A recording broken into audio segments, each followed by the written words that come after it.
All right. Well, welcome to another episode of the Sports Guys. Really happy you're here this week. We're here to talk about something I'm very passionate about, and that is the game of pickleball, the sport that is the fastest growing sport in the United States and one of the fastest growing in the entire world. There's now 4.8 million players in the United States alone that play on a regular basis. So we're here to talk a little bit about the sport, about the history of it, the growth of it, the rules, and some of the strategies to really get good at the game and really win at the game. So we're going to do all those things. We're really honored to have Autumn Moyer here with us tonight. How are you, Autumn? I'm wonderful. Thanks for having me. Really glad you joined. Autumn is president of Play Pickleball, which is a really great organization. I've actually been a customer of for 2 years. I've been playing in their leagues here in the Charlotte, North Carolina area, and it's been really, really fun. I really look forward to it every season.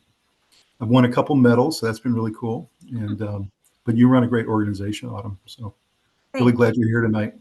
Thank you so much. It's always an honor to have you a part of the leagues as well. Thank you so much.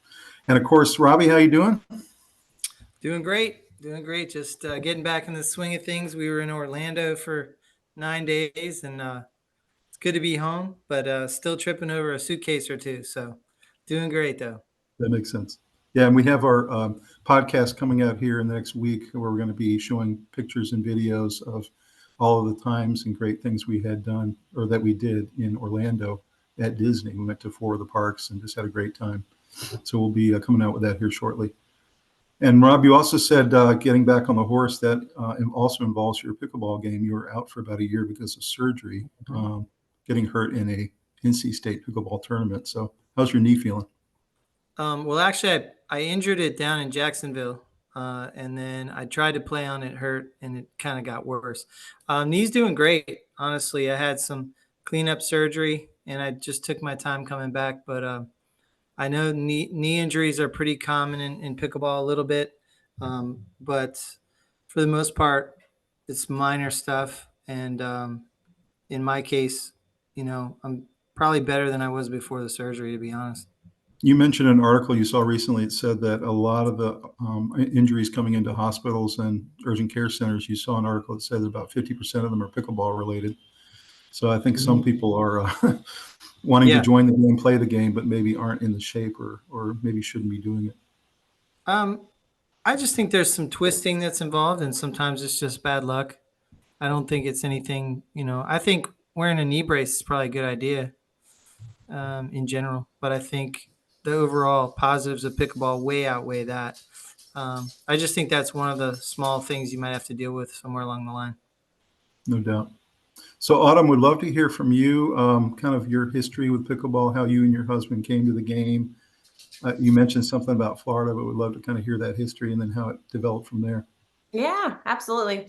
My husband and I learned the game of pickleball in an era where I believe nobody even knew what pickleball was. It was back in March 2013, and we learned it in Florida. And I really do think at that time, Florida was one of the biggest states to offer it, to offer the game of ball, and everywhere else outside of maybe Seattle or any of those other places maybe, it really wasn't a very popular sport at that time. And so we learned it at a country club, and it was from my in-laws. My in-laws invited us to a golf tournament, and there at that golf club they had put in pickleball courts, dedicated pickleball courts, which at that time was really unheard of. Yeah, that really is.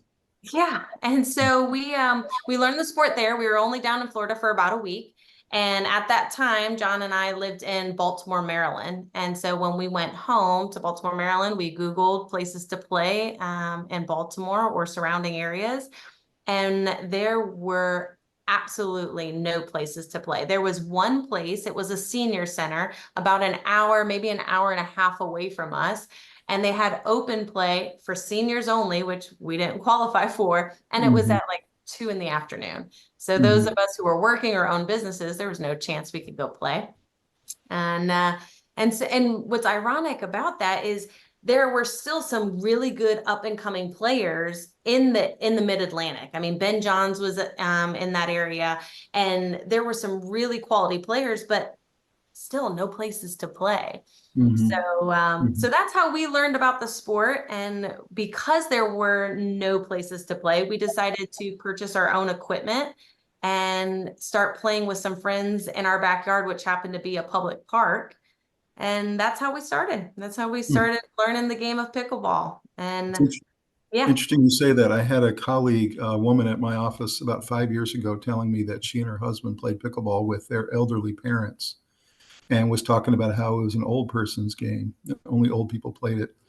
And she had hurt her shoulder so badly that she had to get surgery. But she was talking about she couldn't wait to get back to it. It was such a fun game, even though it was only old people that played it. Yeah. So when do you think that kind of the transition happened and the 30 somethings, 40 somethings, 50 somethings started playing it? And then I told you both my 20 something kids are playing it now with all their friends. Oh, yes. I think that's an easy answer for me. I think COVID really played a huge role in the explosion of the sport.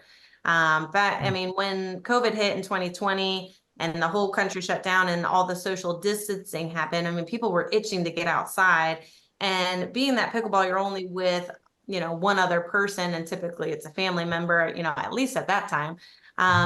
It was a sport that really, really exploded. Prior to that, I would 100% agree. The demographic of the sport was much the elderly group. Florida, the senior centers, the villages down in Florida. I mean, that's really where the hub of pickleball was prior to COVID.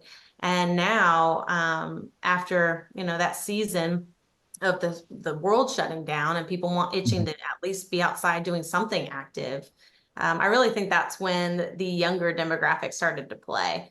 Obviously, my husband and I we're not, old yet, and I was 25 when we started our company. So I was 25.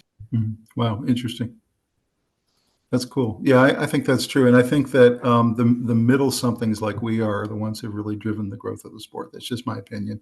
The young people are picking it up now because their parents are playing it. But Yeah. it's really been the 30 something, 40 something, 50 somethings who don't want to run around a tennis court anymore. They don't have that kind of capability, but they can run around a pickleball court and maybe have a lot of tennis foundation. I know both Rob and I played tennis our whole lives, and this gives us a chance to extend our athletic capabilities into our whatever age it is. And it's funny you say that about the tennis community.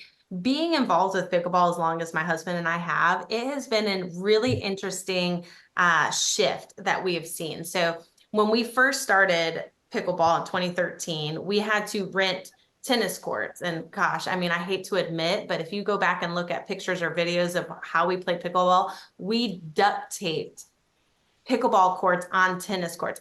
I highly don't recommend doing that.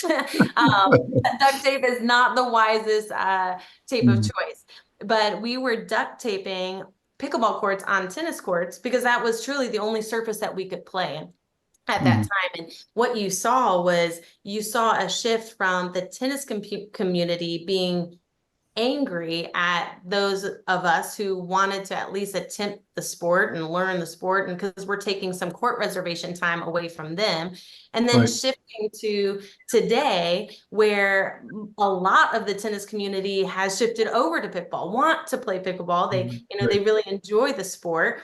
And then you also see the shift of Parks and Recs getting people getting upset at Parks and Recs because they're taking tennis courts away and adding dedicated courts to pickleball, the pickleball. And recently, you guys have been battling Parks and Rec a little bit because they're trying to take the pickleball courts back to give it back to the public instead of to the leagues, right?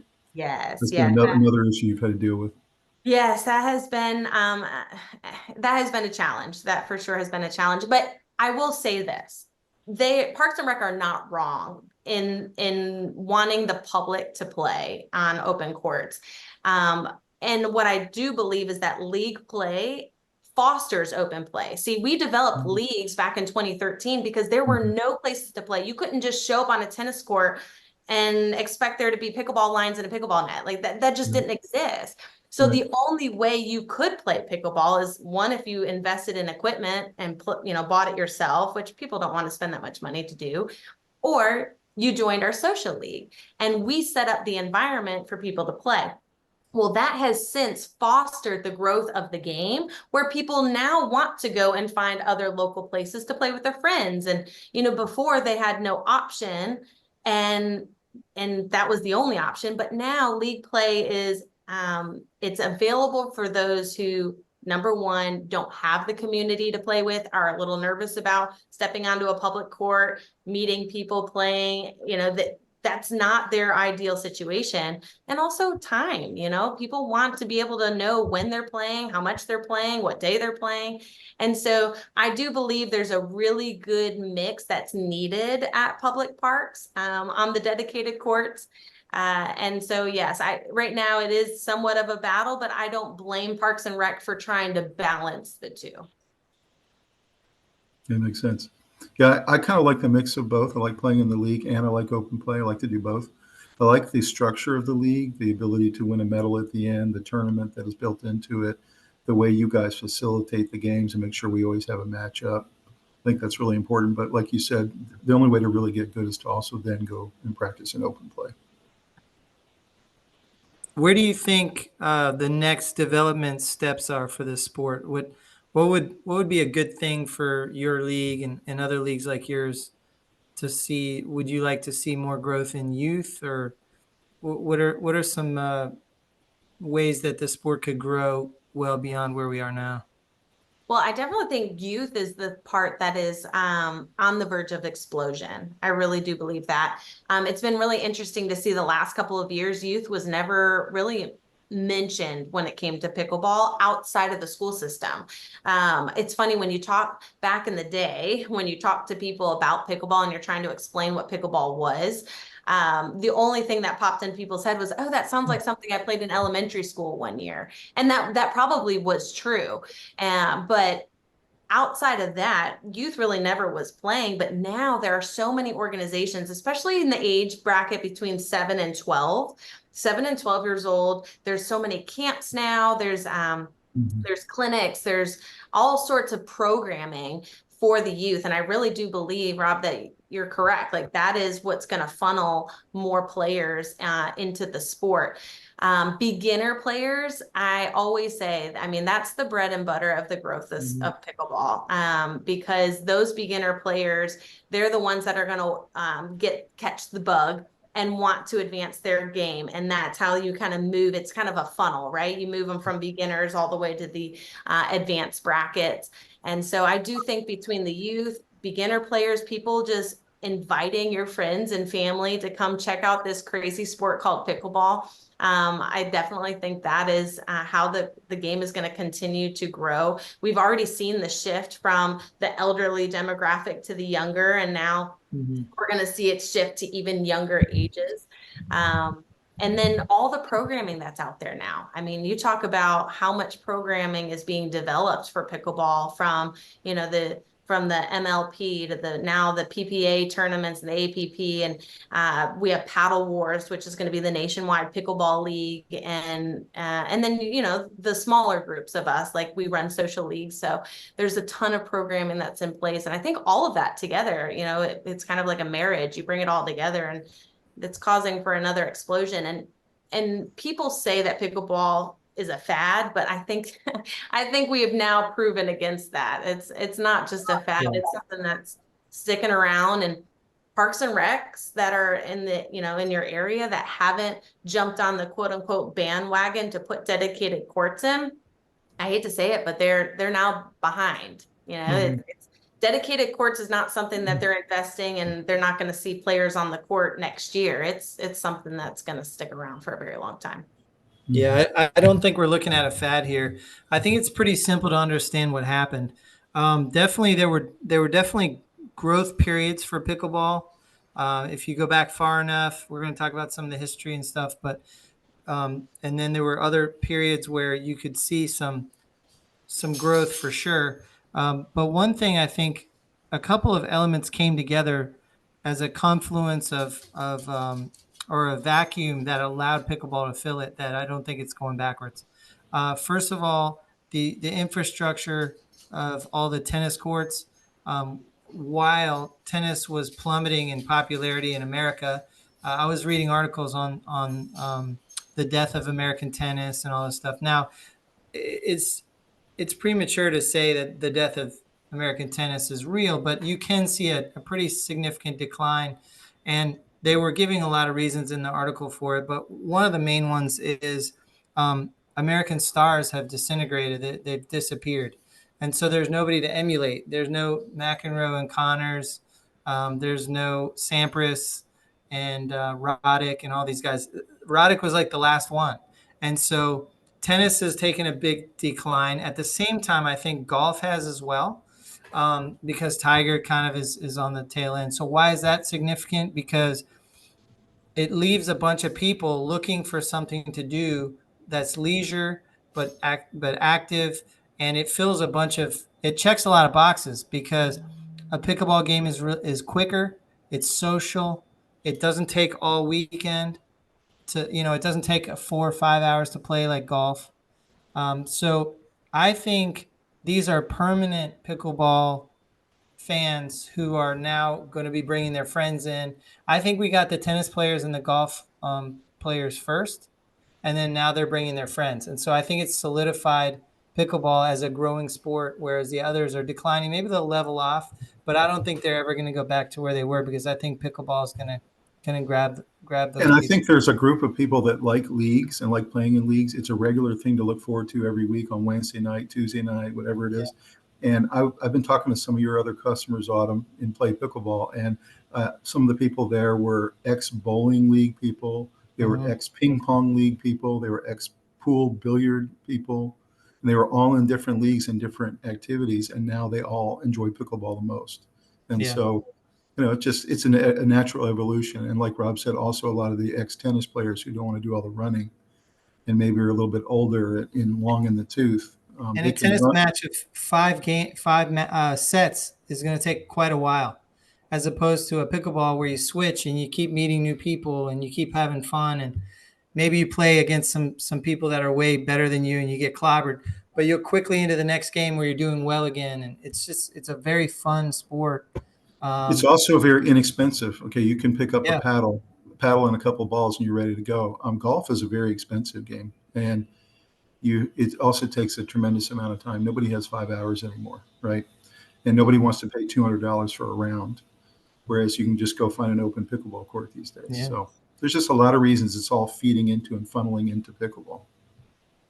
I think it was relatively inexpensive to get a lot of these homeowners associations to change the surfaces of their tennis courts. Instead of having to build brand new infrastructure, they altered infrastructure that was there in a lot of cases. And then now people are building new courts because it's become a big enough moneymaker and big enough thing. But in the beginning, I think those tennis courts were the infrastructure pickleball needed to, like you said, put tape down or to do chalk outlines or whatever was necessary in the beginning. It still didn't require a lot of investment until it got rolling. So I think, it's pretty exciting because this is not a fad. This is a thing that has taken the place of other things that it's Autumn said the line of the podcast, which is this is no longer a fad. I think it might have been a fad, but we've gotten over that point, like you said, Autumn. I really believe that. And I would say also, Autumn, the feeder areas for development of the game, you mentioned the youth. You also have, of course, the teenagers and the 20-somethings. Both my kids are 20-somethings. They're going after church on Sundays now with their church group and going to play pickleball. Mm-hmm. So that kind of stuff's happening. Then you also have Tom Brady and LeBron James both own pro pickleball teams. You have Gronk that's playing it full time now. You have all of these charity tournaments that are happening to raise money, where you have John McEnroe on one side and Andre Agassi on the other side, and they're playing these big pickleball tournaments for charity. The momentum is so huge. It's not just the regular person anymore. You're talking about professionals from every sport are playing it.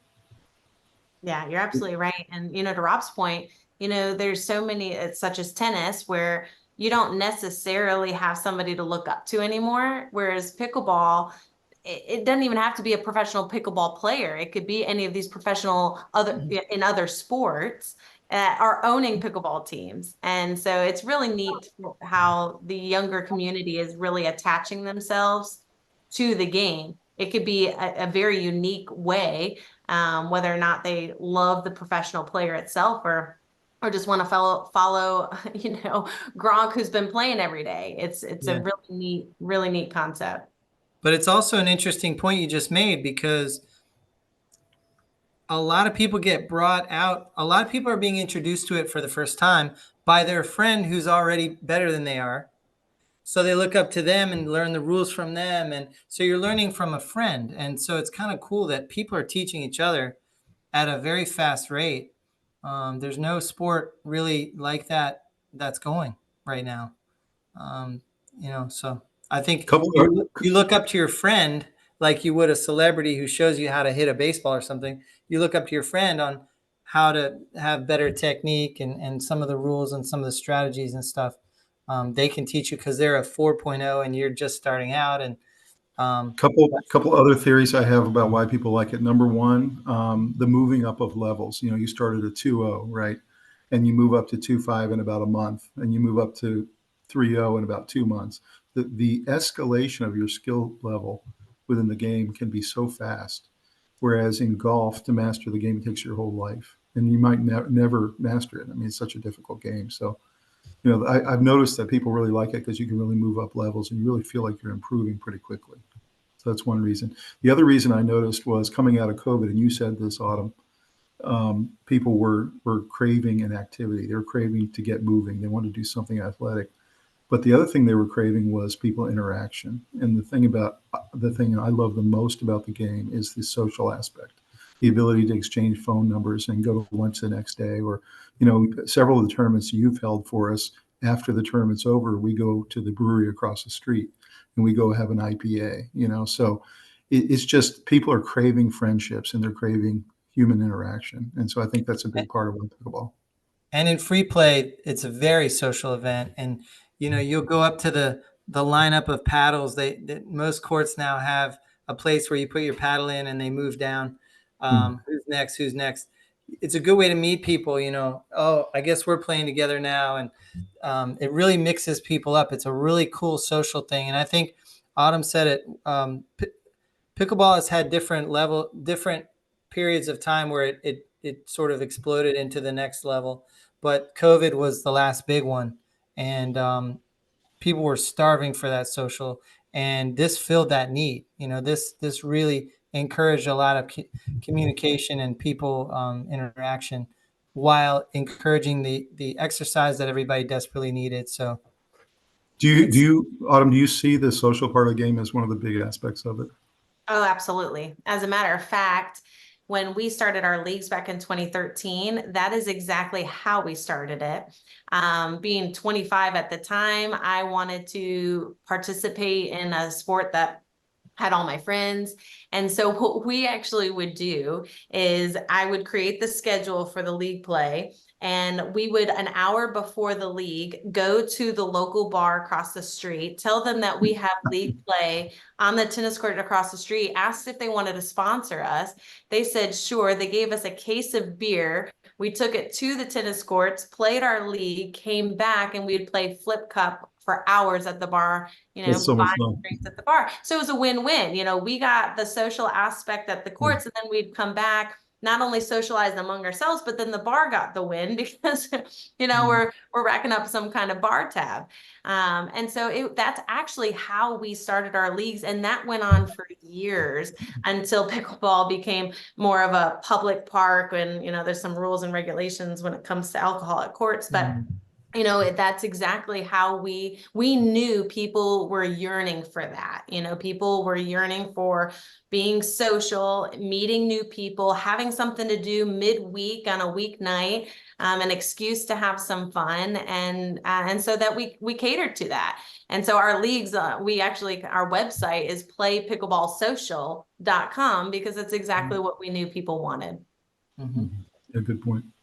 So last question for you before we go to the presentation is, what do you think about this kind of pay to play system that seems to be coming in? Not just your league, having to pay the fee, but it seems like the model where bars are setting up pickleball courts in the back of the bar, they're making you pay, $35 an hour, kind of like if you check out the balls to go play pool, that kind of thing.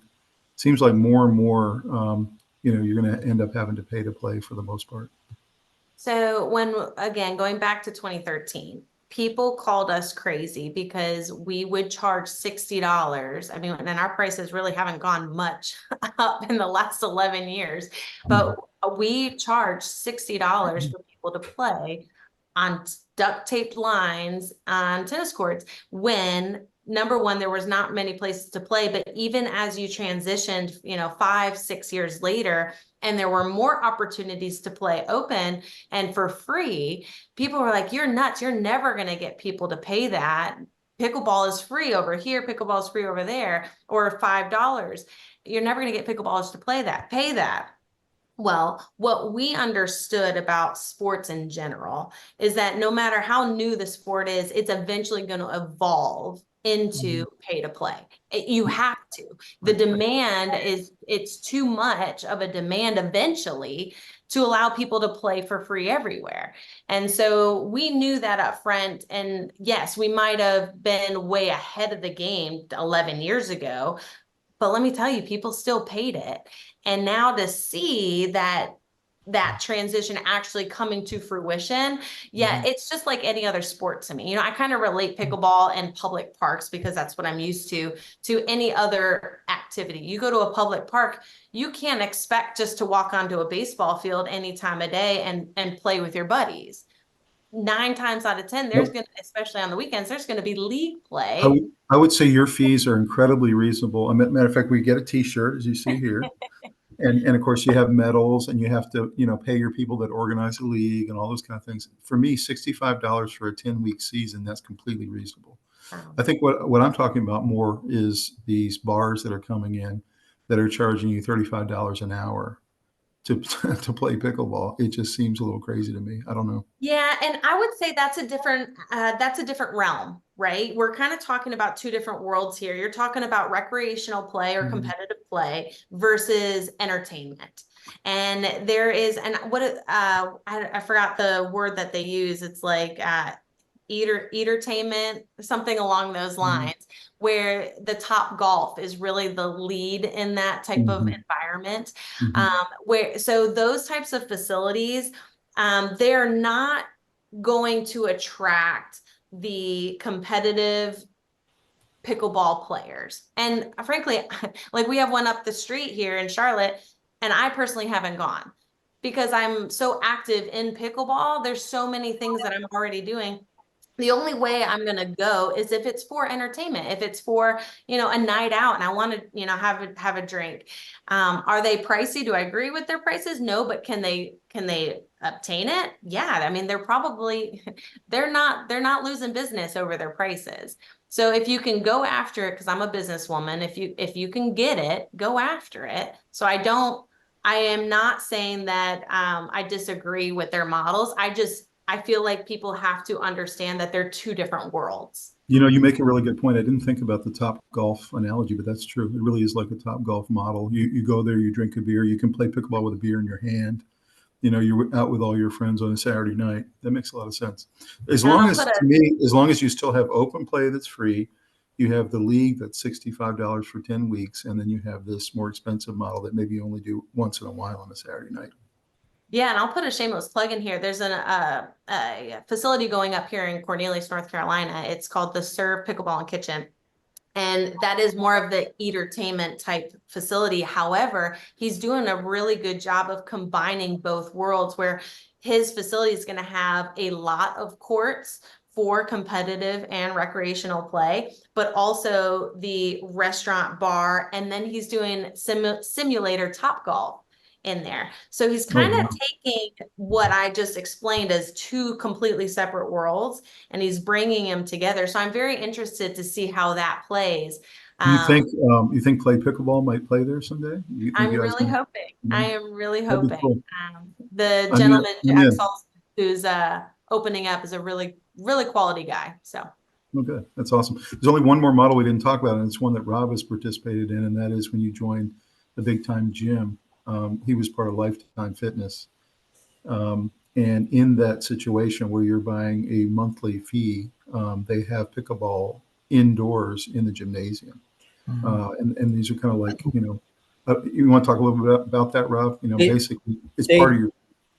they started to draw some outlines on basketball courts, and then they undid it and resurfaced a whole area and put in a number of pickleball courts. And they said this is just dedicated to pickleball now. So you can see the evolution from using different surfaces to specifically designing pickleball courts. We're at the point where people are jumping from putting it together ad hoc and just making it work, bringing in nets and all this stuff, to where they're designing and building, because the money's there now, which is pretty exciting.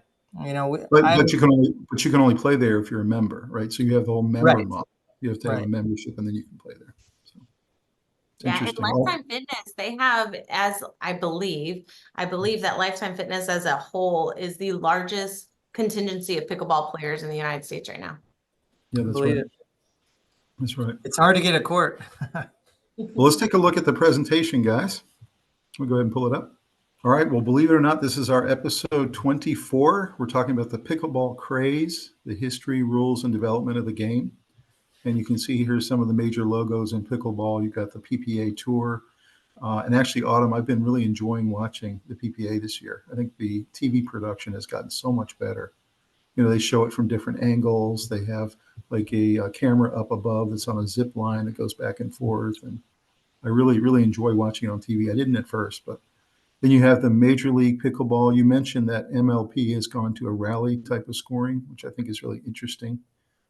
I'm wondering if more and more of the leagues are going to go to rally scoring, if they're going to stay with the standard pickleball scoring. What are your thoughts? The reason why rally scoring is attractive is because you can predict better predict how long matches go. And so it's really for TV time, being able to secure that kind of time. Rally scoring, it's faster, it's more entertaining to watch. It does change the strategy significantly. And so I do believe that rally scoring likely will be the way pickleball is going to eventually evolutionize. But am I in favor of it right now? No, only because it does change the game so much. So to convince recreational players to do rally scoring is going to be quite a feat. I understand why they do it. I'm not a big fan of it. And for those of you who are watching who don't know what rally scoring is, essentially, instead of the regular pickleball rules where you can only score if you're serving, essentially rally scoring is every time someone hits it in the net, they lose a point. It doesn't matter if you're serving or not. So it makes the games a lot shorter. And like you said, maybe it makes the game a lot better for TV for very small windows. So I understand why they're doing it, but I personally like the way pickleball scoring is right now. That's just me personally. Then you have USA Pickleball. There's a big press on by USA Pickleball and a lot of the other pickleball associations to press the Olympic Committee to allow pickleball into the 2028 Olympics, which is 4 years from now. I don't know if that'll actually happen. We'll see, but that would be really cool to see the sport actually get recognized in the Olympics. And then, of course, go ahead. I think that is going to be a very hard thing to push for. And here's why. Pickleball is the fastest growing sport in the United States, but globally, you will be surprised. What is it? Padel? I think that's how you pronounce it. That is the fastest growing sport in the world. And so to convince an Olympic committee to put pickleball into the Olympics over Padel, I think we have a low chance. But or maybe both, because pickleball is going like wildfire across Asia right now too. I know China and South Korea have really taken to it. So I agree with that. However, if you look at all the countries across the world, I think our chances are pretty low. But I am definitely fingers crossed over here and pulling for it. Totally agree. So there you also see Autumn's Play Pickleball logo. So how can the people find Play Pickleball on Facebook or on the web? Yeah, thanks for asking. So our website is playpickleballsocial.com. That's going to give information about our leagues, where we're located, some of the events that we have. The best thing to do is to follow us on Facebook, which is facebook.com/playpickleball. We are also on Instagram, which is instagram.com/play pickleball social. And you'll be able to keep up with all of our events, tournaments, clinics, socials, and all the fun things that we're doing. Any previews you can tell the people about maybe other cities you guys are starting to look at? About for expansion? Possibly Raleigh. Rob, I gotta put some words in your ear over there. You gotta talk to Rob. Yeah. So we're expanding mainly in North Carolina and Maryland right now. But we have also developed a software which allows our model to be expanded anywhere, which we're really excited about. That's great. Awesome. And then tell us about Paddle War, the nationwide pickleball league. Yeah, so Paddle War is a new company that is expanding the national pickleball league, really. Their inaugural season is going to be this fall, and what they're doing, the concept is exactly what the USATA has done for tennis, where they develop very similar to inter-club teams in a local area. Wherever the facilities have court space, they can create their own teams. It could be gender, it could be gender teams, mixed double teams, it could be any skill level, even combo teams. And they're going to compete locally against all the other teams in the local area, but they have the opportunity of advancement. So those teams could advance to states, sectionals, and even nationals. And nationals. Oh, that's great. I was hoping you were going to say nationals. That'd be really cool to see. Yes. Does that funnel into the U.S. Open, or is the U.S. Open still a separate? It's separate. Separate. Okay. Gotcha. And you said Paddle War is also going to be rally scoring? Yes. Paddle Wars is a rally scoring. Gotcha. All right. Well, tell us the story of Play Pickleball, kind of how it came to be, how you guys have developed. Yeah, absolutely. So as I mentioned prior to, my husband and I learned the game in Florida in March of 2013.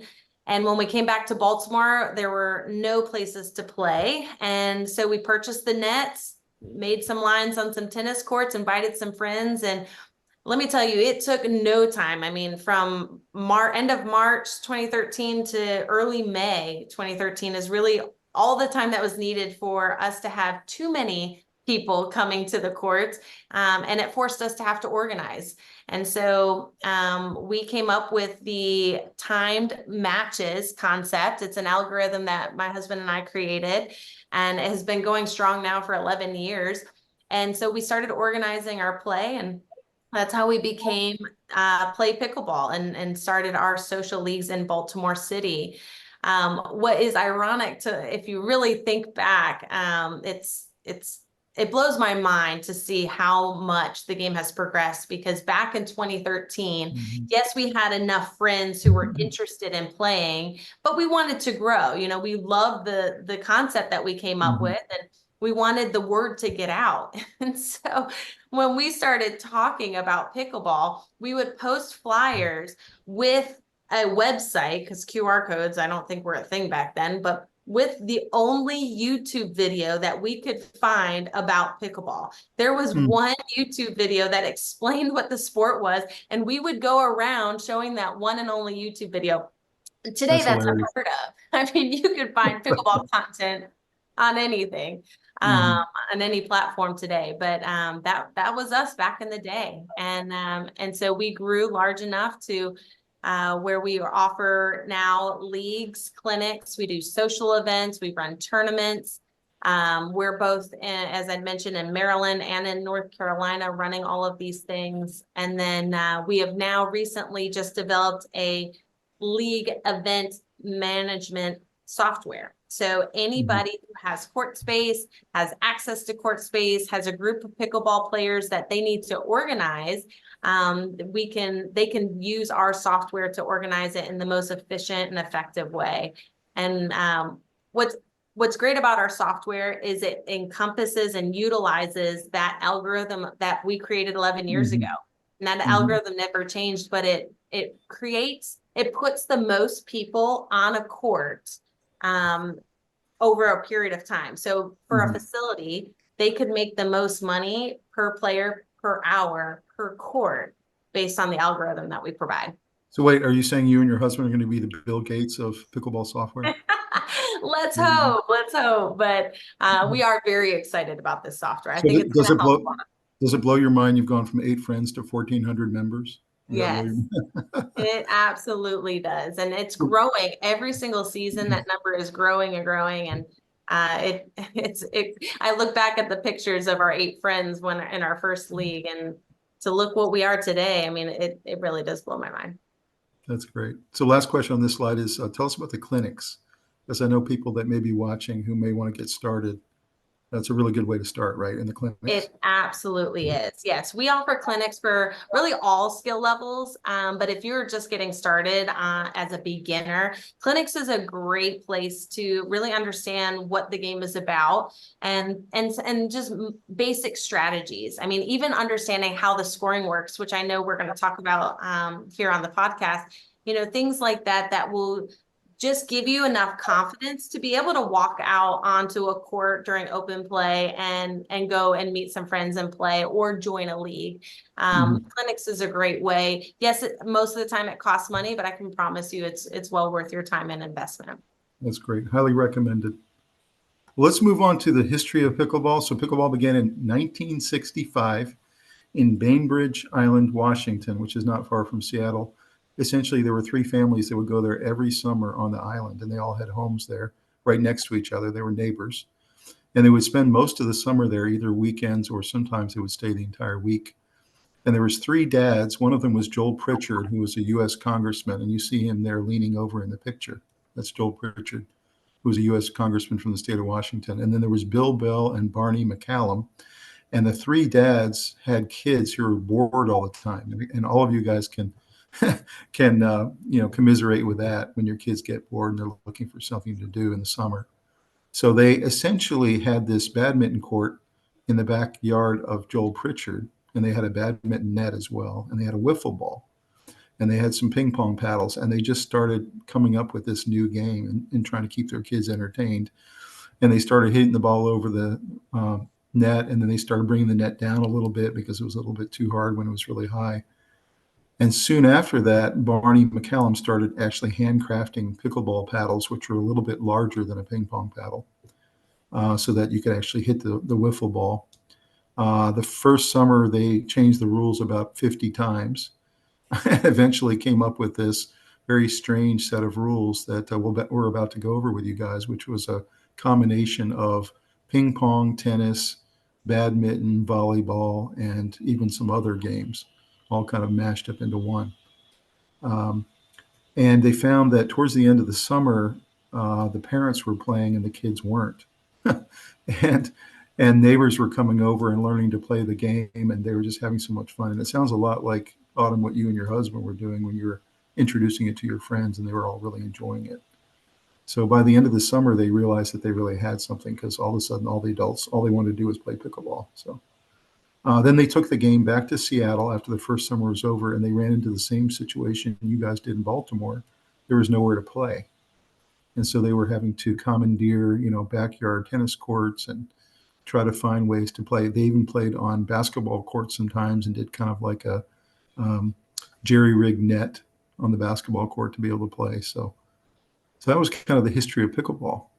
Any thoughts here about how it came about?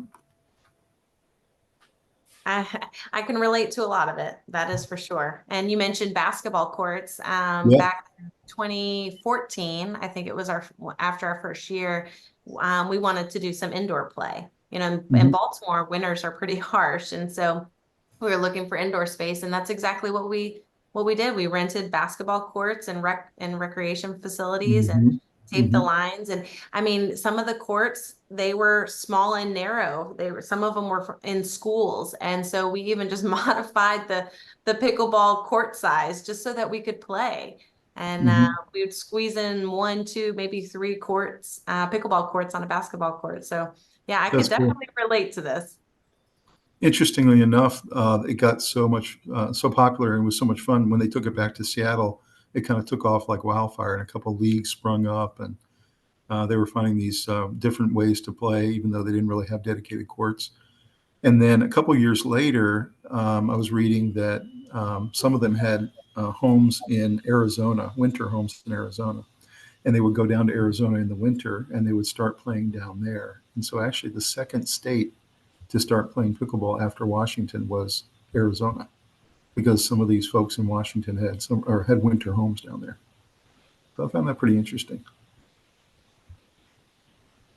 Well, let's take a look at how did pickleball get its funny name. So according to one story, the game of pickleball was named after Joel Pritchard's dog Pickles, who would chase and run after the ball and put it in its mouth. Joan Pritchard, Joel's wife, is said to have suggested the name during a family gathering at their cabin. However, he joined the family a few years after the game was actually invented in 1965. He was born in 67.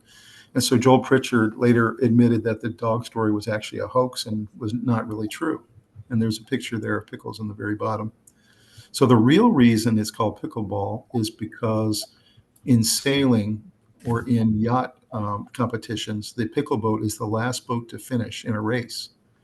And what they typically do when you have a regatta is after all the races have gone that day, they give all the rowers an opportunity to compete at the very end. All the pickle boats race against each other. So all of them have one more chance to try to win, even though they all came in last in their races. And so they credited the game pickleball after saying that they were leftovers of tennis, ping pong, badminton, volleyball, and platform tennis. So that's how the game got its name, very interestingly. What are you guys' thoughts about this?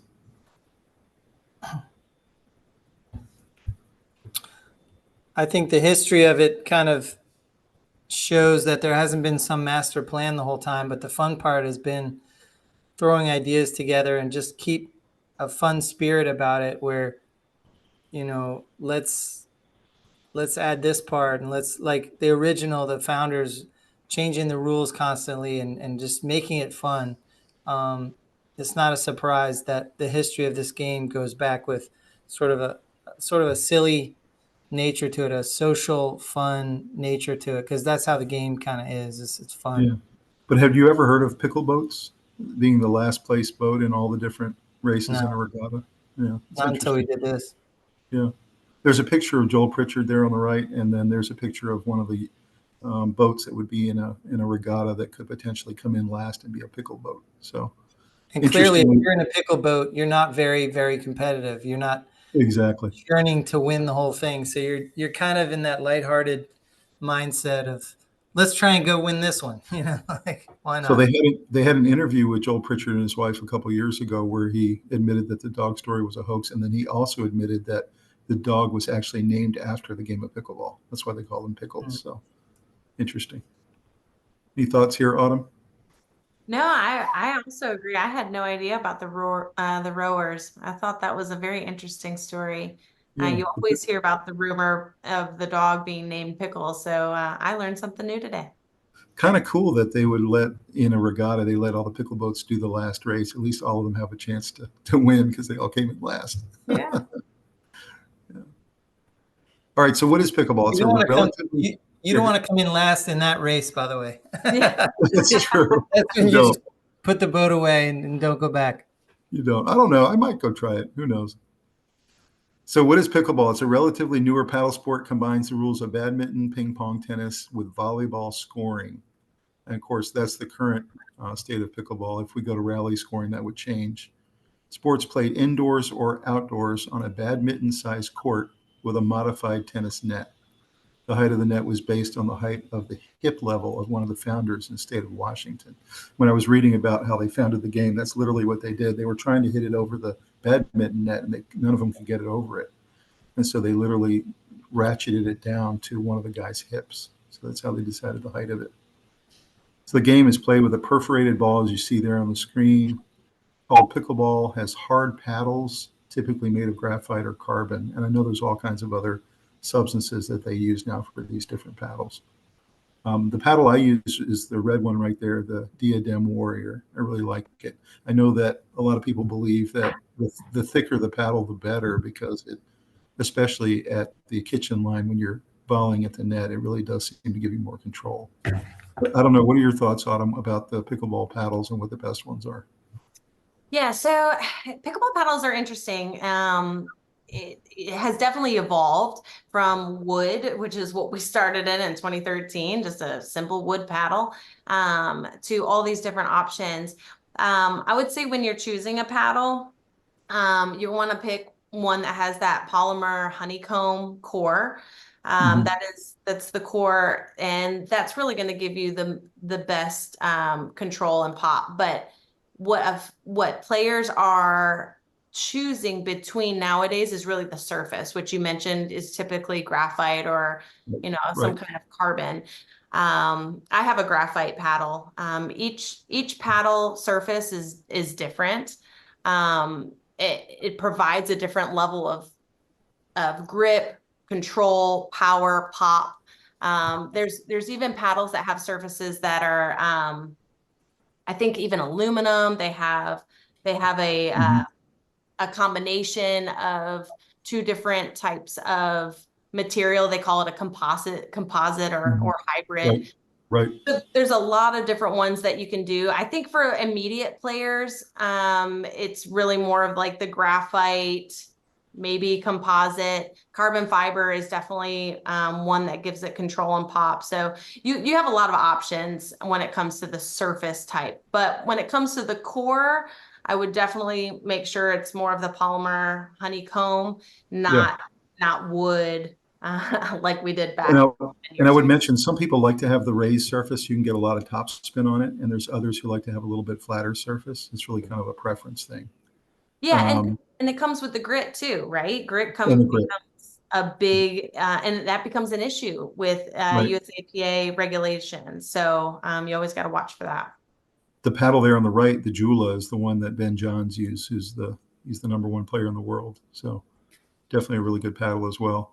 I would caution everybody when you start playing pickleball, don't call it a racket, because if you call it a racket, everyone's going to know you're new to the game and you're probably a tennis player. So it's called a paddle in pickleball. Just a word of caution there. I got actually Rob the exact same paddle I have, except it's a different color. So you like Nice. that paddle, Robbie? Yeah. Yeah. I have no excuses for my bad shots. Let's put it that way. We were talking before you got on, Rob, Autumn and I, about how you and I have the tennis background, and that the Mhm. biggest struggle we have is that we tend to try to want to stay at the baseline and make big swings, big tennis Yeah, swings, I'm which is guilty. which is not what you want to do in pickleball. It's a I much have shorter, evolved in that area, much shorter. but it You have, is a constant struggle to slide back to the big forehand and the big yeah, sweeping backhand instead of really getting into the. I think that the thing that shows me when I'm watching good players is the amount of dinking they're doing. yeah, The amount yeah. of dinking to me shows an expertise level of a higher level player. The tennis converts like myself are bashing back there and then trying to bring something off the shots so it's more controlled. But I No think doubt. that's definitely a sign of that you've evolved is the dinking part of it. That's right. Let's talk about pickleball scoring. It's very interesting. I know some people really struggle with this almost more than any other part of the game. It's very similar to volleyball, a point only being scored on the serve. If the receiving team wins the rally, it becomes a side out, similar to volleyball. Serving team in doubles gets two shots at serving. So you'd have one person serve until they lose a side out, and then it would go to the second server, like that. Typically, games are played to 11 with a requirement that the team win by 2 points or more. And then the other requirement, of course, in pickleball is that you call out the score every point. So you can see an example here. If I was serving, I would say 6 would be, which would be my team score. 3 would be the opposing team score, and then 2 would be my serving position. I'd be the second server on my team. So that for some reason I noticed with beginner players, they really struggle to understand the scoring. It takes them a while. Any thoughts about this? Yeah, I would say, especially during our clinics for beginners, that's one of the biggest topics is getting them to understand how the scoring works. But also trying to also get their mind off of it, right? Because that Mhm. tends to consume Mhm. them as they're trying to learn the game and how the rules are played and all of that. And so tends to be more of a later topic, more the end of the clinic, so that it doesn't keep it on their mind and they're trying to in their head if you remember joining pickleball for the first time, trying to understand it, it's almost like a math equation, you know, you're trying to figure out all these numbers in your head. And so we try to eliminate it out of their brain for a little bit. True. That's true, for sure. I know even with Rob's boys, we just played with them in Orlando this past week, and you can tell they're really smart boys. You can tell they're always struggling to try to figure out how to say the score when they serve. So Rob and I are always feeding it to them. You know, it's 3 to 2 to 1, you know, we're always trying to help them out. Yeah, I think the hardest part about the score is it's a tactic of the game where when you get the ball back and it's a side out and your team gets the ball back, that your server number is not your server number for the entire match. And I think that's where most of the complication comes. Understanding that where you're standing on the court determines what your server number is when the ball comes back to your team. That's a very good point. Yeah. So looking at the court, a court is the same size as a doubles badminton court and measures 20 by 44. So I assume, Autumn, when you guys were putting down the tape in Baltimore, you were making it 20 by 44. Is that correct? We were, yep. Unless we rented a small basketball court. Oh, okay.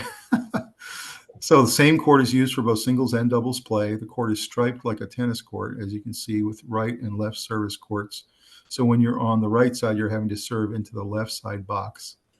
And then we also have a 7-foot non-volley zone in front of both sides of the net. And you can see it there, the non-volley zone, which is affectionately called the kitchen. And when you guys start playing pickleball, you'll hear people talk about the kitchen all the time. And essentially, you can't step into the kitchen or else the point is over if you're trying to volley.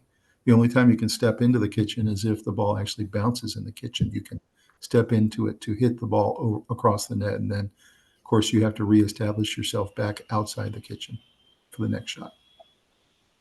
The net height is 36 inches at the sidelines and 34 inches in the middle. And then courts can be constructed specifically for pickleball or converted from existing tennis or badminton courts. And you heard Autumn talking a little bit about that and the struggle of early finding places to play. Any thoughts about the court? I like, for especially beginners, to consistently call the non-volley zone the non-volley zone. And I think the kitchen, you know, that's more of the slang term that has caught fire, which is a really neat term. But at the end of the day, it really should be called the non-volley zone, because that's exactly what it is. And I think that's what's going to help new beginner players understand why that line is there. The other thing that I wanted to mention, as the game had progressed over the last 11 years, just of my involvement, you know, it went from taping lines on tennis courts, if you had your own net, to taping lines or chalking lines over a tennis net, and people trying to lower a tennis net to be somewhat of the size of a regular pickleball net. And that always tends to mess people up. So I don't recommend that at all. If anything, I would recommend, you know, going and purchasing a temporary net and finding places to play rather than playing over a tennis net. Completely agree. 100%. Do you know what's the difference in a tennis net and 36 inches? So I have never played tennis, so I actually don't know, but I do know that. Go ahead. It's 40 to 41 inches tennis net at the outside, and then it's 39 in the middle. So it's essentially about 5 inches difference. Okay. Yeah. So it's really it's a struggle. It's a struggle for pickleball players when they go back to try to play tennis again, because it feels like the net is so high. Yes. Yeah. And that's something too, you know, when I talk to people who've played tennis coming to pickleball, I always ask them, I said, do you find that your tennis game is affected by pickleball? And the most common response that I get from tennis players is that their tennis game is advantageous to the game of pickleball, but pickleball is a disadvantage to their game. I could see that. I could definitely see that for sure. The shots are just different. Yeah. The way you do it. So the equipment, in terms of each player needs a paddle. We talked about that a little bit earlier. Smaller than a tennis racket, but larger than a ping pong paddle. And you heard the story of the history of pickleball, how he was making these out of his garage for neighbors. They've evolved dramatically, as Autumn said, and are primarily made of lightweight composite materials, aluminum, graphite, carbon, all kinds of different things they're experimenting with. The ball's unique with holes like a wiffle ball, and there's actually different balls used for indoor and outdoor play. And I know a lot of people that are just starting to play pickleball find that very confusing, which one's indoor and which one's outdoor. Any thoughts about why the indoor ball has fewer holes and why that is? Yeah, so an outdoor ball has 40 holes and it has, I guess, a thinner plastic. I want to say it's a harder, I think that's a better word, a harder plastic. The indoor, because it needs to be a softer ball, considering the surface that it's being played on, typically, basketball court, needs to have a softer bounce. And so an indoor ball, if you're ever confused about what are you looking at when you're holding two pickleballs in your hand, the ball that has these smaller holes, and there's more of them, 40 holes, and it's a harder plastic, that's always going to be your outdoor ball. Your indoor ball has 26 holes. They're larger, and it's more of a softer plastic. Yeah, so in this picture right here, that's an indoor ball. Right. And it's an outdoor ball on the outside. So one under your logo is an indoor ball. Indoor, yeah. I have an outdoor ball here. I don't know if I can get it into this. Can you see that? It's a lot more holes.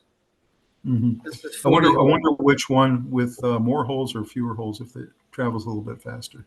Oh, they said that the indoor ball travels faster. Was it? I thought so.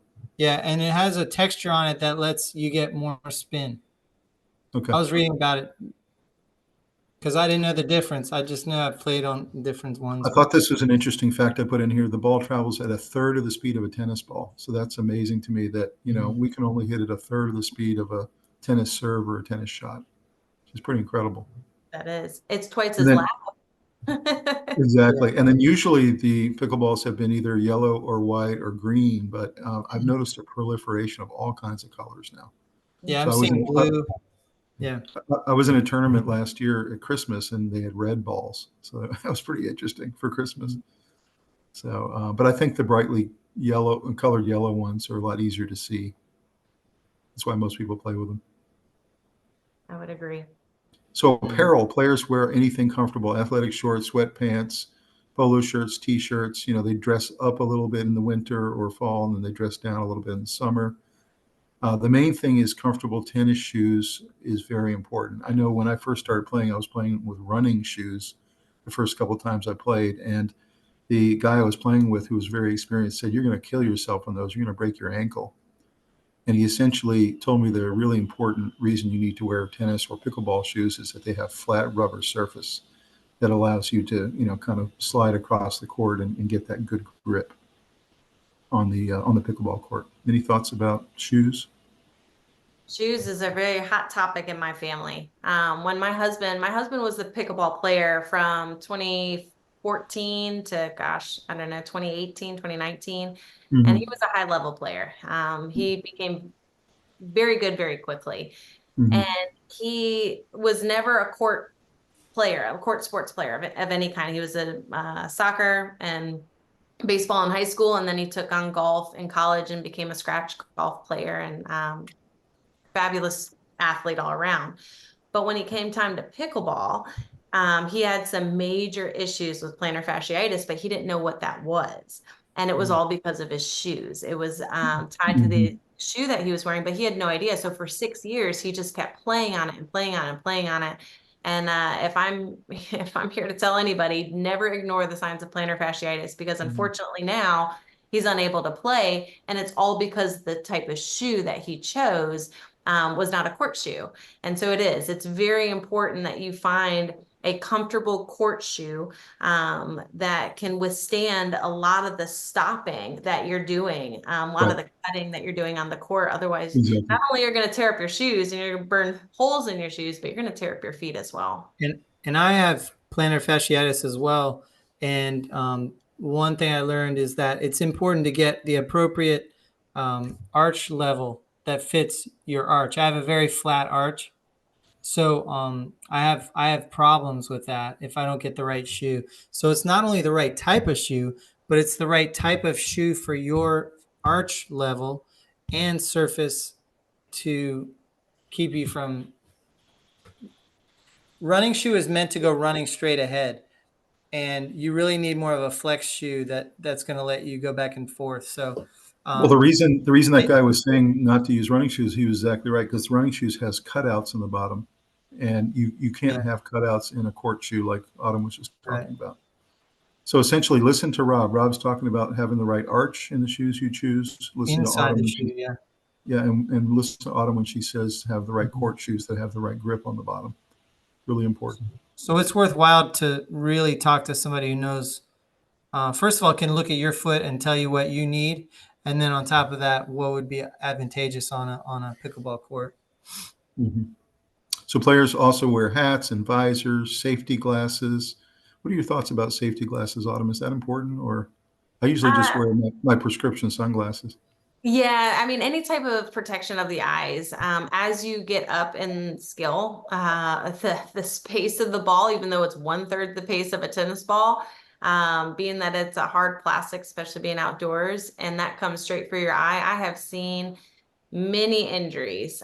Do I wear Mhm. the glasses? No. Do I wear sunglasses a lot? Yes. But many of the players I'm playing with or against have now adopted to wearing those types of glasses. And I do think they are important.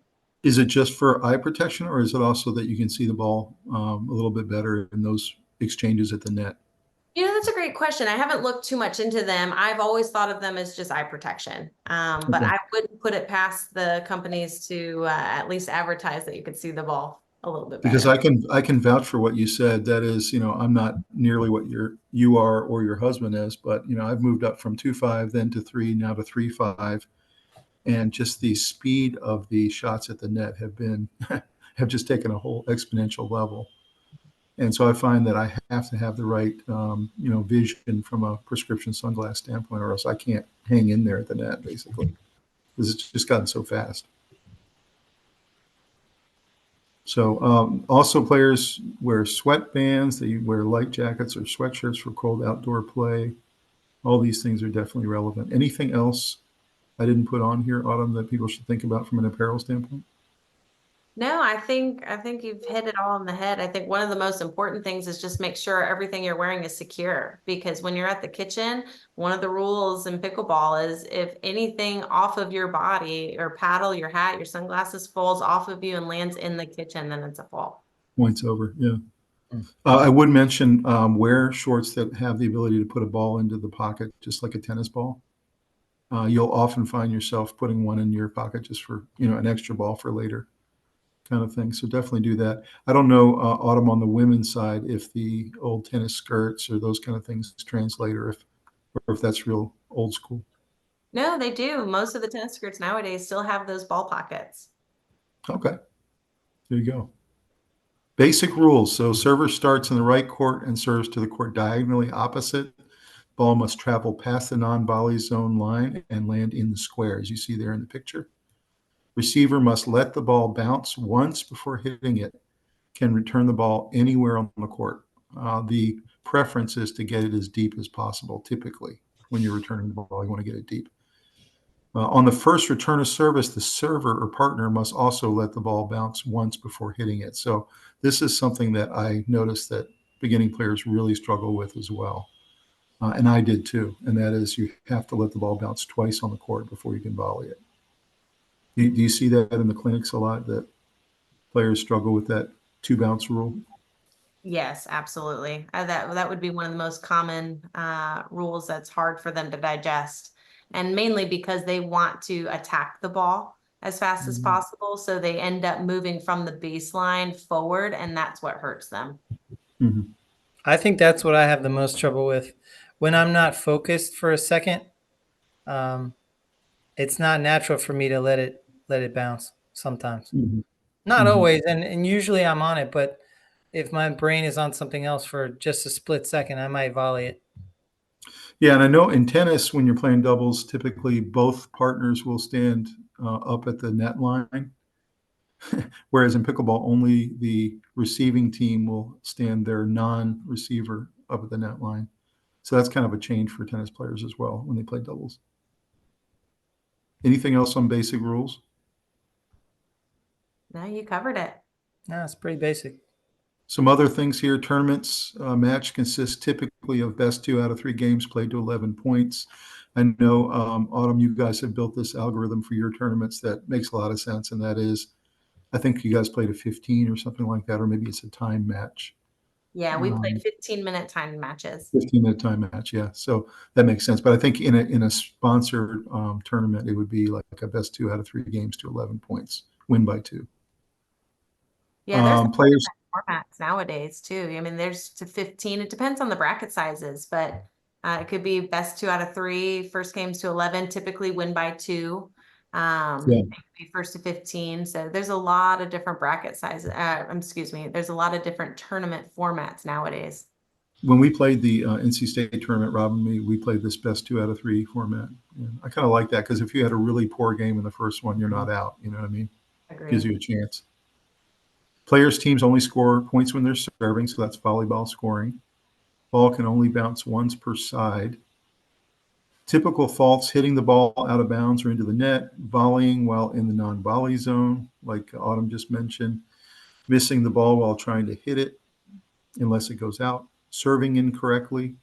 So interestingly enough, there is a way to serve and a way not to serve. Autumn, you want to give us a little tip on that? Yeah, so now pickleball has released 2 different ways to serve. You can serve it out of the air, where you're holding the ball and you drop it and you hit the paddle, or you can drop the ball, let it bounce, and you hit it on the bounce. Couple rules to the serve though is that you have to hit it in an upward motion. Your paddle has to be in an upward motion. Your paddle head has to be below the wrist, and you must make contact with the ball below your navel. And so if you were to drop the ball and let it bounce, it has to be a drop. It cannot be a slam or a throw up. It's just a simple bounce. If you hit it out of your hand, just again, all of those scenarios, the ball must make contact below your navel. That's interesting. You said navel. Is it the navel or is it the hip? I always thought it was the hip line was the level where the paddle had to be, or below. USAPA makes minor changes all the time.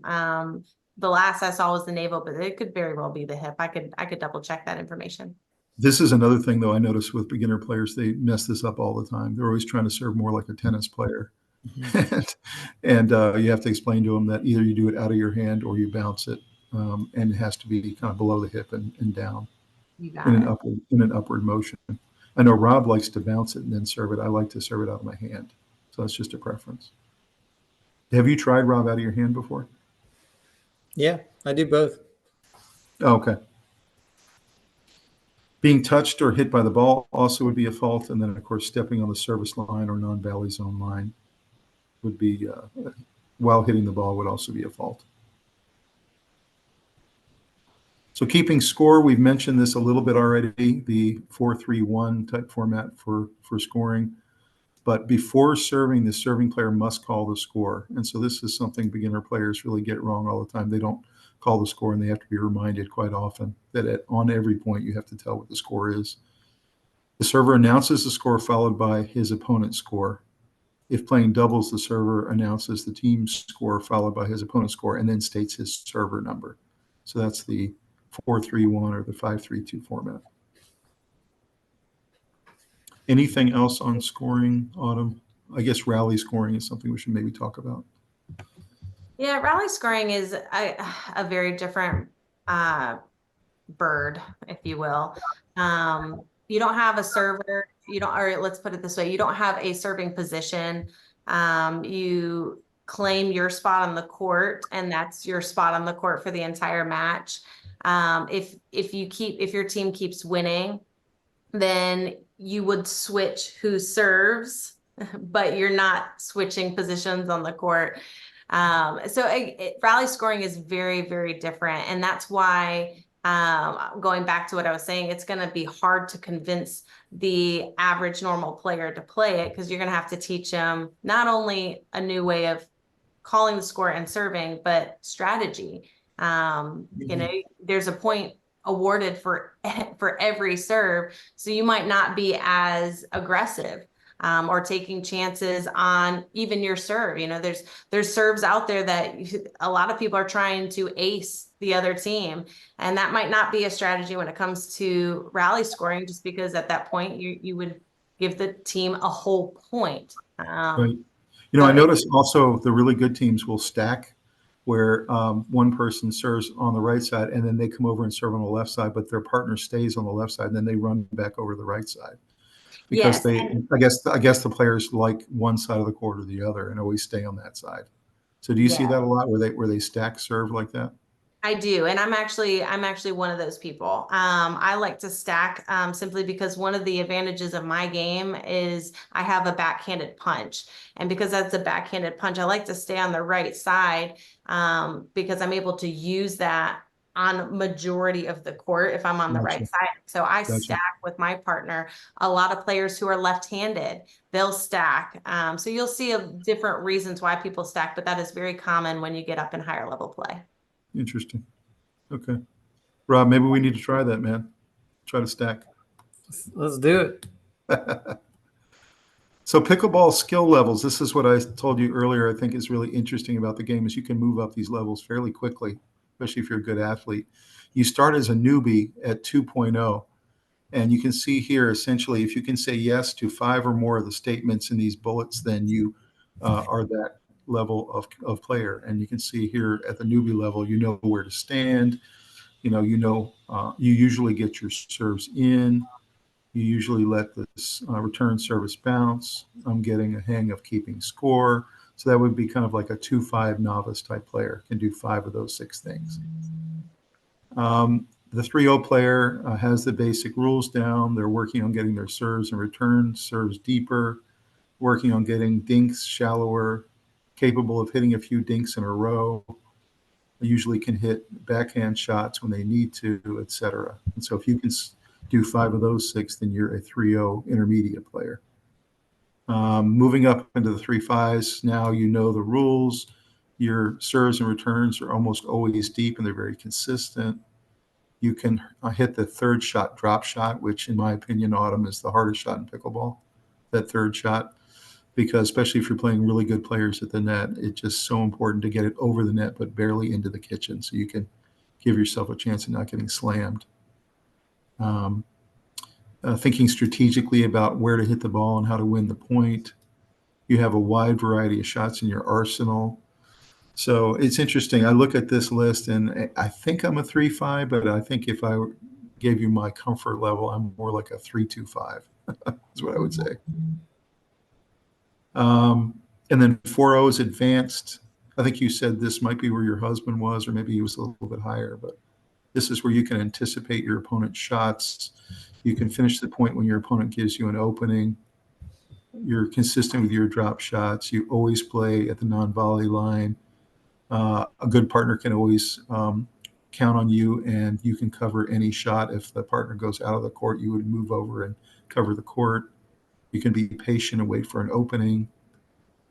And then, of course, expert being the 4-5 or 5-0 level. And you can see there, these are the professional level players who can answer yes on all of those. So any thoughts about this overall skill levels and kind of moving up the charts, how people improve and move up? Yeah, first I would say that you can access even more in depth than this on the USAPA website. They have a whole drop down and even questionnaires on the PDF side. So there's a lot of information on their website. I would say that my husband, when he was playing and he was playing consistently, he was a 4-5-5-0 player. Was he And 4-5? Okay. yeah, and so he understood a lot of the strategy. I mean, different aspects of the game that I don't even understand. I mean, you could go on YouTube or even Instagram and see different plays like the shake and bake, things like that are a lot of fun, but actually really advantageous to the game when you get to that level. Mm-hmm. I'm a 4-0. I just probably reached a 4-0 gosh, maybe 6 months ago or less. So I'm pretty much at that level where I now can anticipate my opponent's shots. And if I were to be honest, that piece, the anticipation piece, is what breaks that 4.0 plane. You know, I was able to do a lot of what a 4.0 player could do, but I could not anticipate for a very, very long time. And so that would make or break a player at that level. I'm trying to get there, Autumn. Maybe you can help me. I'm trying to get there because I try to anticipate, but no, I can't every time. I totally see what you're saying there. For sure, because then you're in the right position every time when you can anticipate. Yeah, it changes your game, and of course, obviously it elevates your game. But when you can anticipate a player's shot, not only are you anticipating it, but you can now know where you want to place the next shot. So you're always one step ahead. Would you say that moving from 3.5 to 4.0 is the hardest leap? I would say so, yeah. But I have not personally made the leap from 4.0 to 4.5. So that may also be a really challenging leap. Well, that's when you get your sponsor and you become a Paddle Tech sponsor professional, right? Right. Robbie, where do you think you are on this one? I'm not sure. Probably somewhere between 2.5 and 3, I would say. Yeah, I can see that. I think you're more of a 3. I think you're a 3. Maybe a 3. Yeah, I think you've reached 3 for sure. Of course, you lost a year of playtime, so. Yeah, I think it was definitely a 3 before. We'll definitely take Autumn's advice and go out and look at the even more detailed versions of this. I just thought this was a good graphic for us to go through today, and you can see what your progression can be as a player and really work on it. Really, I guess the biggest thing, Autumn, would be drilling, practice, open play, muscle memory. That's how you really get good, is play a lot. Absolutely. So some key pickleball stats for 2024. You got 36.5 million pickleball players in the United States. Pickleball growth over the last 3 years is 223%. The largest age bracket, I found this really interesting. 28% of players are between 18 and 34. I think that's a really good graphic for the sport, that players my kids' age are starting to play it. Number of places to play pickleball in the U.S., 13,000, almost 14,000 places now to play, which was not your experience back in 2013. Your pickleball paddle market size in 2021 was 152 million. I can't imagine what that is now in 2024. 3 years later, it must be triple that probably. And then you have your forecasted compound annual growth rate of the sport at 7.7 through 2028. That's what they're projecting. Any thoughts about kind of these stats and showing the growth of the game?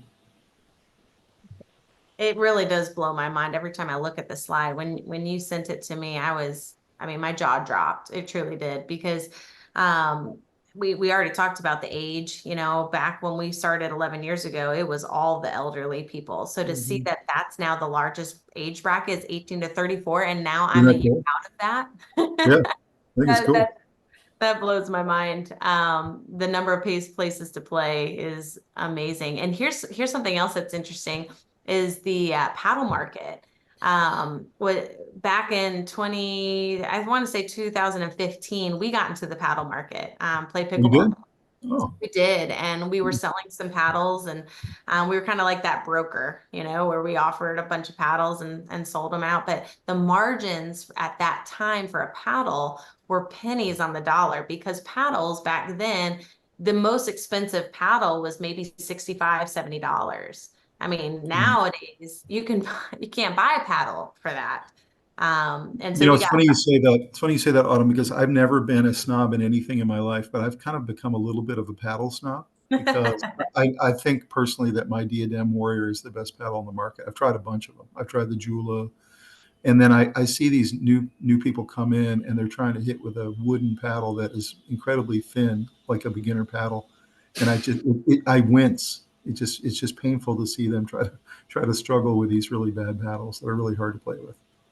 Yeah, so I hate to say that I've become a paddle snob, but I kind of have. I love it. I'm the opposite.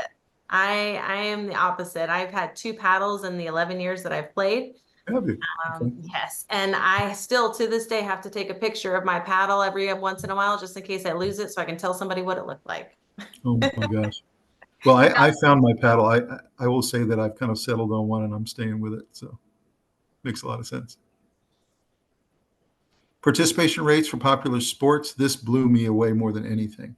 Not only do you have 4.8 million playing weekly in the United States, but I saw this 5.2 million playing football at the very bottom, soccer, baseball, tennis, golf, basketball, and then pickleball being the third most participation sport in the country, behind running and biking. So, I mean, it's not just exploded, it's like off the charts now that this sport it's the most played sport. Any Yeah. thoughts?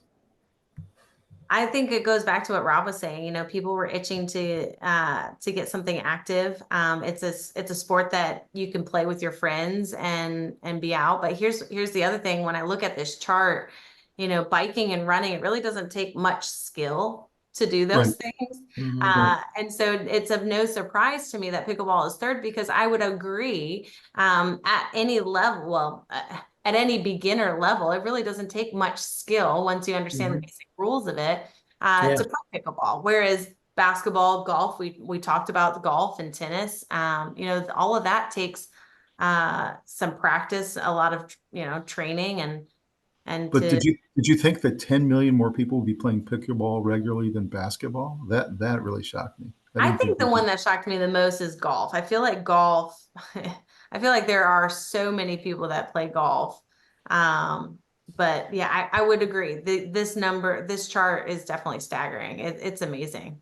And you know, the tennis players that really despise pickleball, because there are some of them, right? They're very kind of tennis centric and tennis, snobs, I guess. They must hate to see this, that pickleball has far surpassed tennis now. This goes to what Rob was saying earlier. I think this graph illustrates what we were talking about, really. I mean, it does. It really does. All right, so here is kind of the brass tacks. This is where the rubber meets the road. Why is pickleball popularity exploding? What are the reasons? And these are the ones I could come up with. The first one is easy learning curve. You mentioned this earlier, Autumn, and I did as well. It's just a simple game to learn.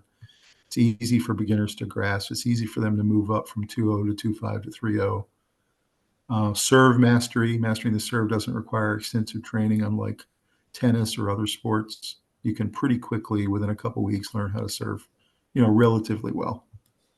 Grip versatility. You have your scorekeeping challenges. Navigating the scoring system presents minor hurdle for newcomers, but I noticed that within 4 to 5 weeks, they've got it. Even Rob's boys are starting to understand it now. Cheap to play, not expensive to get into it. Once you buy a really good paddle, that's all you really need. Injury rates, especially for older players, when older players are trying to play basketball or some of these other really physical sports, there's a lot of injuries.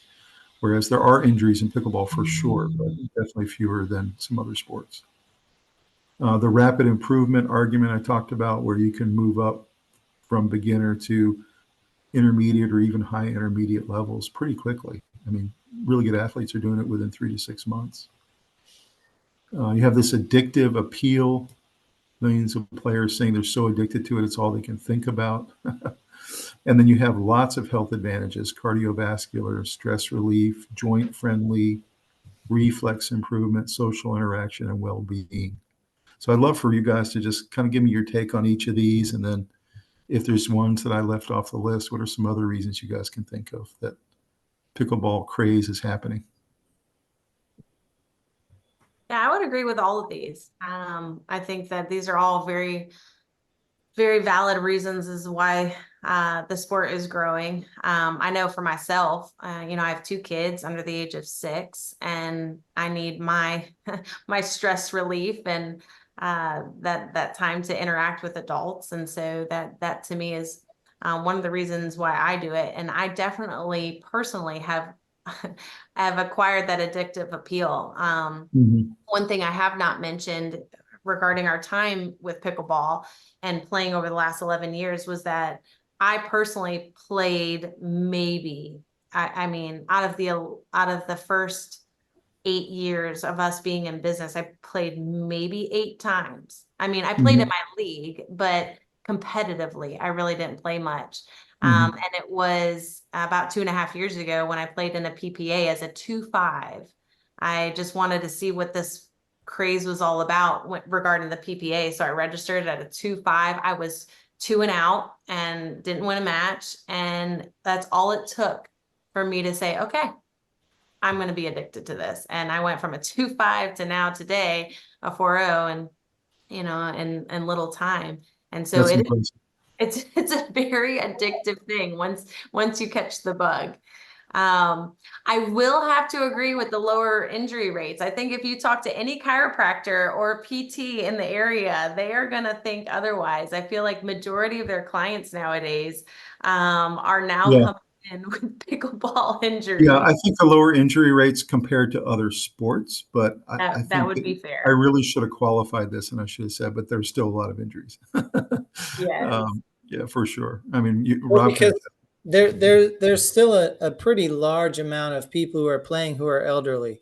It is getting younger all the time, but there is still an element of the elderly, and there's a good reason for that.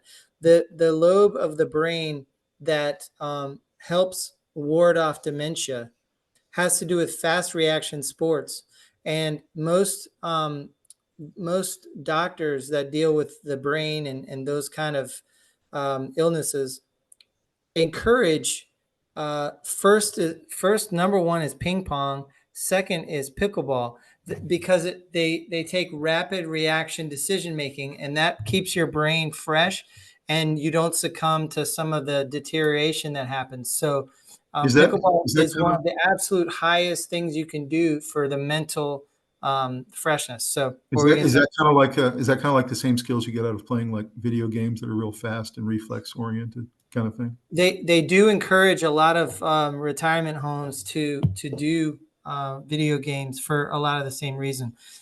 However, they want to encourage an activity level while you're doing it. So it's better to play pickleball or ping pong than it is to play a video game. But a video game is better than just sitting down and staring at a television. So you're saying, Rob, to this health advantages to pickleball, you're saying I should add to this the mental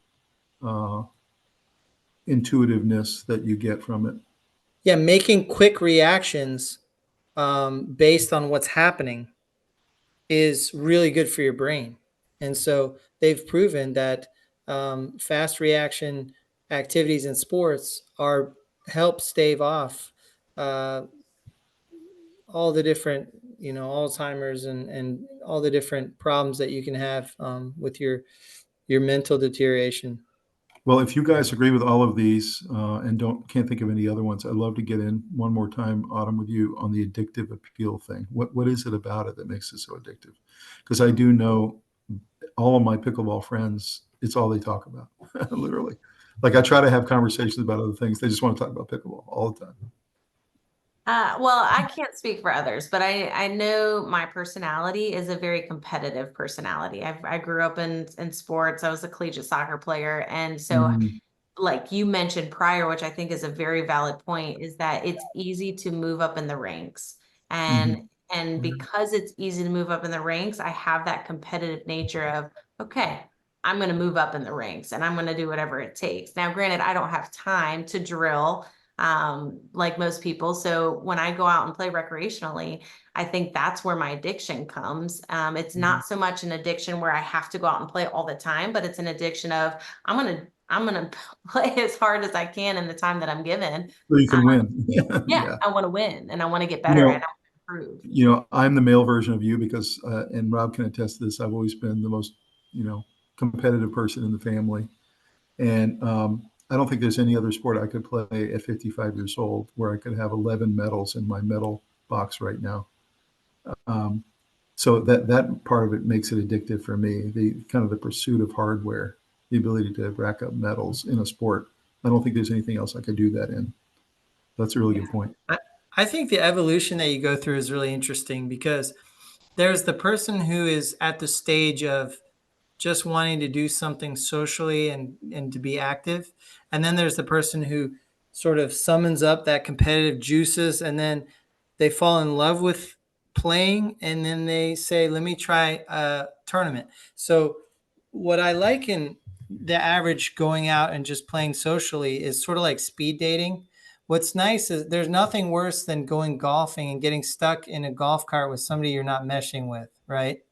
And then you're going to be 4.5 hours with that person, and there's nothing wrong with them, but we're not just not meshing. It's not a fun experience. Pickleball is 11 points, and then you go put your paddle back in the thing, and you get mixed up into a whole different grouping, and you can play. So there's so much social element to it. It's literally like speed dating. It's kind of like that. And then Sure. as you fall in love with the game while you're having fun and getting social interaction, you're getting in touch with your competitive side, and then you want to try that tournament. And then so there's different evolutions that are going on, and everyone's arriving at a different time. You might play once a year and you're never getting the competitive juices going that make you want to do a tournament. But you're enjoying it for what it is. It's that. But then there's the person who's playing more and more and more, and they're spiraling in a good way towards tournaments and leagues and making it an important part of their exercise regimen. And so it's very individual. There's a social element to it. There's a fitness element to it. And if you look at all the benefits, the health benefits are pretty large. All of these are big. But it's getting easier and easier to play, and it's getting easier to, hey, do you want to go try it out? And I've never played it before, but I can pick up a paddle and immediately start playing decently. So there's so many positives. You know, after I typically take my convertible when I go play pickleball. It's just a fun thing I like to do. And Autumn, I feel so good when I go get back in the convertible after playing for 90 minutes, even if it's just open play. And I just feel so happy and I feel so light. And I got a good workout. I met some people playing the sport that I love. And it's just a great feeling. Yeah. I mean, you got all those endorphins running. And I think one thing that you can add to this list is that, you put cheap to play, but it's also easy to play. Like it's easy now to find places to play. Yeah. Now with all the facilities popping up and Parks and Rec adding these courts. So I think that would be another bullet point I would add to this. That's a really good point. Yep. Easy to play. Well, let's take a look at the two best players in the world, Ben Johnson, Anna Lee Waters. She reached number one when she was 17 years old. I think he was 19 when he reached number one. The two of them have been racking up singles trophies and medals, and then together they've been winning doubles tournaments. I did notice, though, in the past year, there have definitely been a lot of good challengers to these guys. They've actually been losing a little bit more sometimes. So that tells me that the sport's getting filled up with a lot of really good pros. But any thoughts, Autumn, about kind of the evolution of the game at the pro level, the pro leagues, where you think it's going? Well, I think it's only growing. And I think that it's just gaining more popularity. As I mentioned, they went to rally scoring, which makes it easier on the TV time, which allows more viewers to watch and to be engaged. And so yeah, I enjoy watching. Do I get time to watch as much as I want to? No.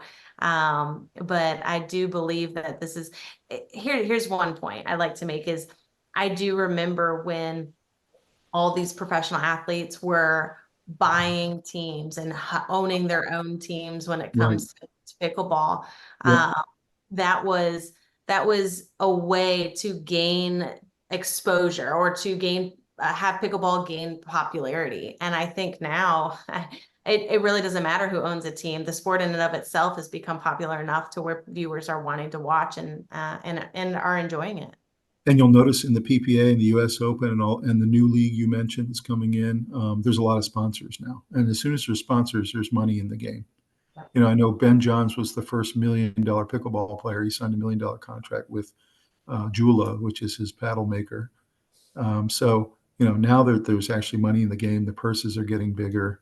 It's only going to grow more. You're going to have more athletes coming in. Absolutely. Any thoughts about strategies that these individuals use at this level that maybe the intermediate player doesn't use? You mentioned some of the things your husband used to do. What are some of the strategies? I guess the whole game is always at the kitchen line, first of all. Yeah. I mean, coming up to the kitchen obviously is one of the biggest things. And I think most tennis players have an issue with that, as you'd mentioned before. I mean, there are a million different strategies that we could talk about. I mean, a couple of them is, aim behind your opponent, making them move, serve to your opponent's backhand, being patient. I think that in and of itself is a telling sign to me of a more advanced player, especially in the kitchen when you're dinking, being patient and not always going after what you think is going to be a kill shot. Understanding that when you're playing with a partner, that your shot isn't always the winning shot. It's more important to set up your partner so that they could have the winning shot or the kill shot. Serving deeply, returning deeply, I think are really two big proponents of the game that is going to make your game excel. So there's a lot of different things that these pro players that, of course, me only being a 4.0. I mean, if you look at Duper. Only being a 4.0. Yeah, but if you look at Duper now, like if you look at Duper, there are players that I'm surrounded by that are in the 6s, like 5s and 6s, which is really, it blows my mind. They're not in the professional world. And so 4.0, I think, is really when you just start becoming really competitive. And I think 4.0 is now becoming the new 3.5.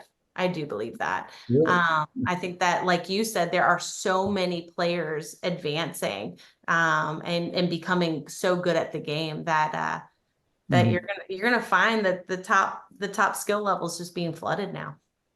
No doubt. Well, any final thoughts, Autumn, on how people can get started in pickleball, how they can advance their game? Obviously, they can contact Play Pickleball, go to the Facebook, go to the website, contact Autumn and her crew on getting started. But anything else you can think of, just people who are maybe interested or curious? Yeah, I always like to guide people to places to play. You just Google pickleball places to play, and there are lists of parks and facilities that are in your area. Contact those places, see if they have clinics, especially if you were a beginner. We talked about that earlier. I think it's a great avenue to at least learn the basics so that you feel comfortable going out on a public court and meeting new people. Purchase a paddle, get some insight on some good paddles. We mentioned a few here.